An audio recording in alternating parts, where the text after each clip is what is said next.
During an interview on News Nation, Joseph Scott Morgan, a forensic analyst, certified death investigator, and distinguished scholar of applied forensics at Jacksonville State University, spoke on a story involving a woman who was charged with murder and allegedly destroyed DNA evidence using Mountain Dew soda, which contains the artificial sweetener sucralose.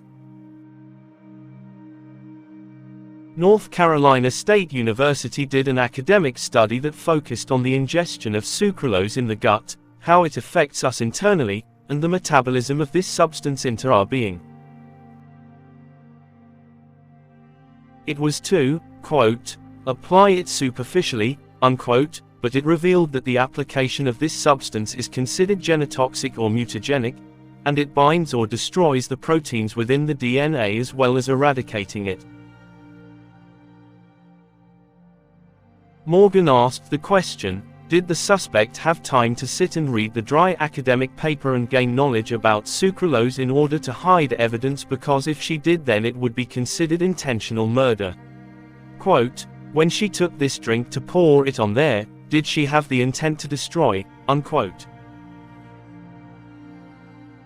I asked the question, if sucralose is reported to eradicate DNA, as the NC State University reports, and it is evident with this court case of this woman trying to remove DNA from her crime, and it worked, as she only got caught because she didn't do the DNA wipe at the crime scene, then does this mean every time a human being consumed an edible product that contains sucralose, is that person's DNA covertly being removed? Hey Ash, thanks for giving me this case. This is so bizarre. It's the sweetener's called sucralose, and it's actually a substance that is used as an artificial sweetener. And there is this academic study that was performed by NC State.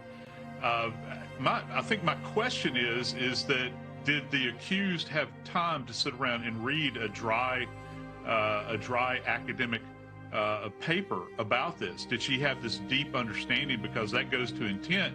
When she took this drink to pour it on there, did she have the intent to destroy this at a molecular level? Because what happens is that NC State opines that application of the substance is something that's actually referred to as genotoxic or mutagenic. And so it goes in and it actually binds with or destroys the proteins within the DNA.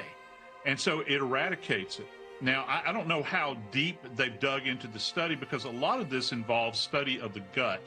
And that means the ingestion of it, how it infects us internally, and the metabolism of the substance into our being. And just to apply it superficially, but here's the hook, and I don't want to bury the lead, but she didn't get all of the DNA. She didn't get the DNA at the scene. And that's the problem here. Sucralose is a white crystalline powder with C12, H19, Ci3, O3 that is derived from sucrose and is used as a low-calorie sweetener, having a sweetness of much greater intensity than sucrose. Sucrose is a sweet crystalline dextrorotatory disaccharide sugar with C12, H22, Ci3, O11 that occurs naturally in most plants and is obtained commercially, especially from sugar cane or sugar beet. Dextrorotatory means turning clockwise or toward the right, specifically rotating the plane of polarization of light towards the right. This word was first in use from 1872. Disaccharide means any of a class of sugars, such as sucrose, that yields on hydrolysis to monosaccharide molecules. Genotoxic means damaging the genetic material. Mutagenic means an agent, such as a chemical or various radiation, that tends to increase the frequency or extent of mutation.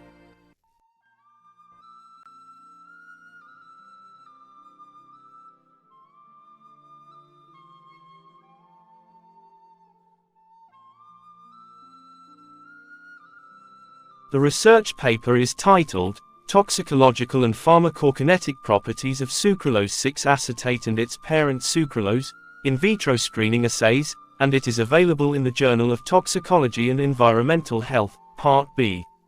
Contributed by Susan S. Schiffman, Elizabeth H. Scholl, a former researcher at NC State, Terence S. Fury, Professor of Genetics and Biology at UNC, and Troy Nagel, a distinguished professor of electrical and computer engineering at NC State and UNC. I am not familiar with anything concerning this paper, so I extracted a little bit on involving the studies with rodent models, with the use of sucralose 6-acetate, and what was found in the fecal samples. Quote, studies in a rodent model that sucralose 6-acetate is also present in fecal samples with levels up to 10% relative to sucralose, which suggests that sucralose is also acetylated in the intestines. A multi-flow assay, a high-throughput genotoxicity screening tool, and a micronucleus test that detects cytogenetic damage both indicated that sucralose 6-acetate is genotoxic, unquote. Historical studies had been done on sucralose, and made the following 6 claims concerning sucralose and, quote, constituted the rationale for its regularly approval. 1. Stability in vivo. Passes through the intestine unchanged. 2. Gut microflora. No effect on gut microflora. 3. Intestinal barrier. No effect on intestinal tissue. 4. Bioaccumulation. Does not bioaccumulate. 5. Metabolism. No effect on metabolism including blood glucose or insulin. 6. Biological, toxicological impact. Not genotoxic with no association biologically significant consequence, and is heat stable.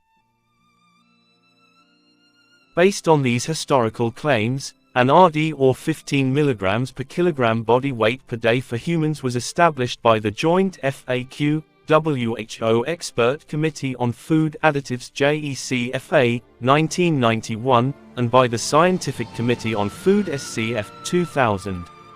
A lower RD of 5 mg per kilogram body weight per day was set by the United States Food and Drug Administration US FDA, 1998.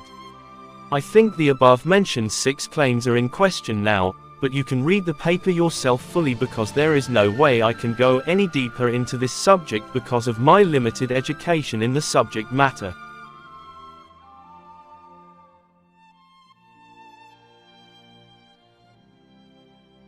Now that we are aware of the implications of sucralose, it would be ideal to try to refrain from consuming products with that toxin, so before you put anything in your shopping trolley or basket, it is best to look at the ingredients first to check for sucralose, and if it has anything else on the packaging that isn't natural or sounds like a chemical, it is probably best to put it back on the shelf.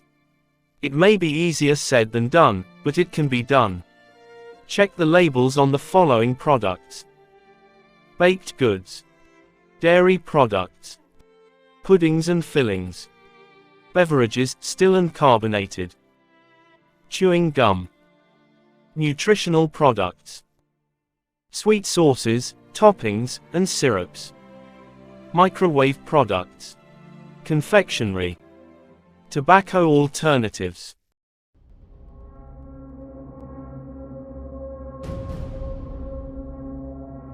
I have only gathered the minimal data, shown in the table below, to show individuals and their companies who have a patent involving sucralose, and the year it was first applied worldwide. It may be a good idea to pause the video so you can see it all. By continuing on with this video, you agree not to harass any of the individuals or companies mentioned herein, and you are being warned against putting law in your own hands, for example, causing harm or malicious intent towards these people or their businesses. All the information provided comes from the public domain.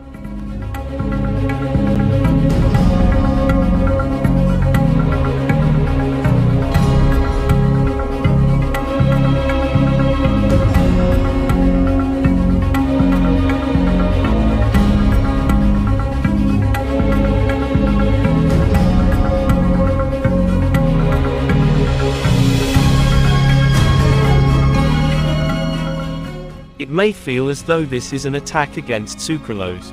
It is, but there are many more artificial sweeteners, for example, aspartame, that have also had similar controversies, but we won't be looking at them in this video. However, it is highly suggested that you do your own research, by looking at actual medical reports, rather than news coverage.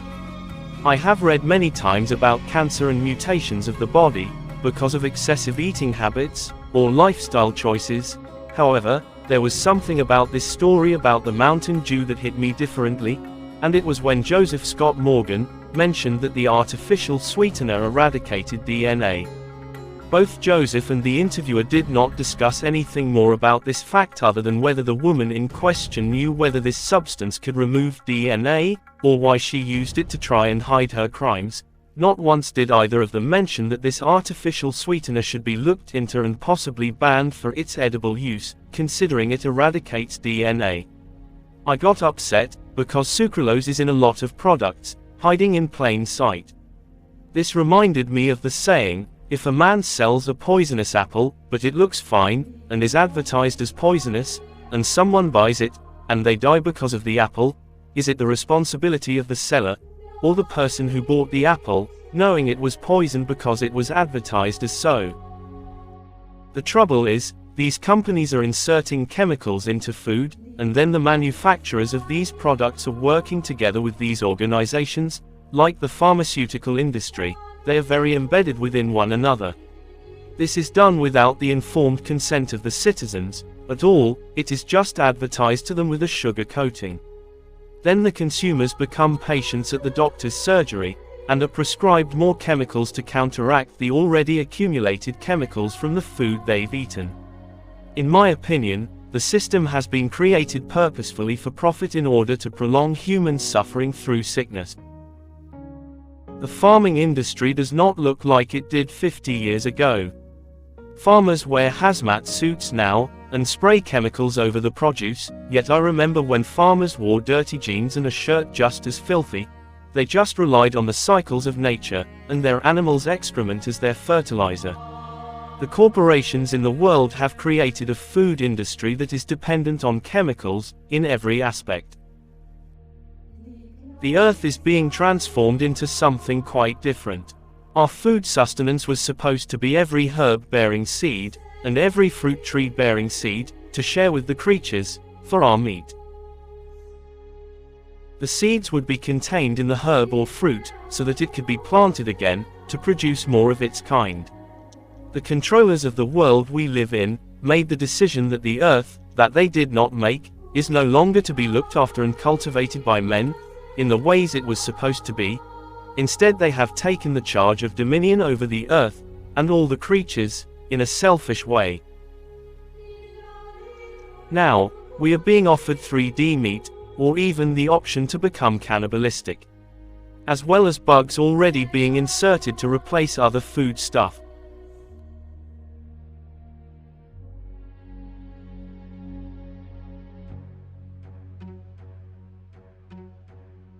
Humans, as well as creatures on the earth, were all given a living soul, and a group of men decided that they were going to be God, and change the biosphere and atmosphere for us all to live in the image of man's design, not the intricate design of our Creator.